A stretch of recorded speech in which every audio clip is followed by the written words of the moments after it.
ঝামেলা ছাড়াই শুক্তো। পাঁচফোড়ন দিয়ে দিয়েছি, একটু লঙ্কা দিয়ে দিয়েছি। এইবার আমি উচ্ছেটাকে দিয়ে দেবো। কোনো ঝামেলা নেই, কিন্তু খেতে খুব সুন্দর লাগে। পাতলা ঝোল হবে, বাহ!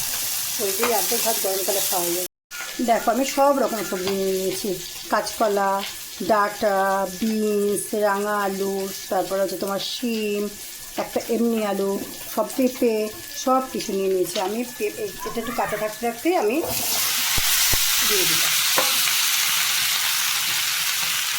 এটাকে এবার আস্তে আস্তে নুন দিয়ে চাপা দিয়ে হোক। লবণ দিয়ে আমি খানিকক্ষণ বেশ চাপা দিয়ে রেখে দেবো।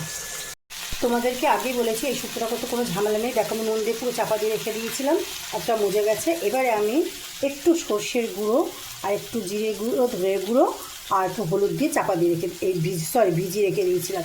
এটাকে পুরো ঢেলে দেবো। ব্যাস, এবার চাপা দিয়ে আমি আগে মিষ্টি দিয়ে দিয়েছি। একটু শুক্তোতে মিষ্টি না দিলে ভালো লাগে না। ব্যাস, আর কোনো কিচ্ছু করবো না। এটাকে পুরো প্লেন শুক্তো। সবসময় আদা টাদা দিলে গরমকাল আসলে পেটে প্রবলেম হয়, বেশি আদা খেলে পেট গরম হয়ে যায়। ওই জন্য আমি দেবো না, এটা একদমই পাতলা ঝোল করবো। চাপা দিয়ে রেখে দেবো। ব্যাস, আমার পিঠেটা হয়ে গেল, শুক্তোটা হয়ে গেল।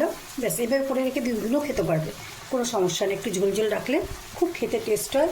দেখো কত কম খরচে বা কম সময়ে আমি শুক্তোটাকে পাতলা উচ্ছের তরকারি করে নিলাম। ব্যাস, বা এটা বন্ধুরা।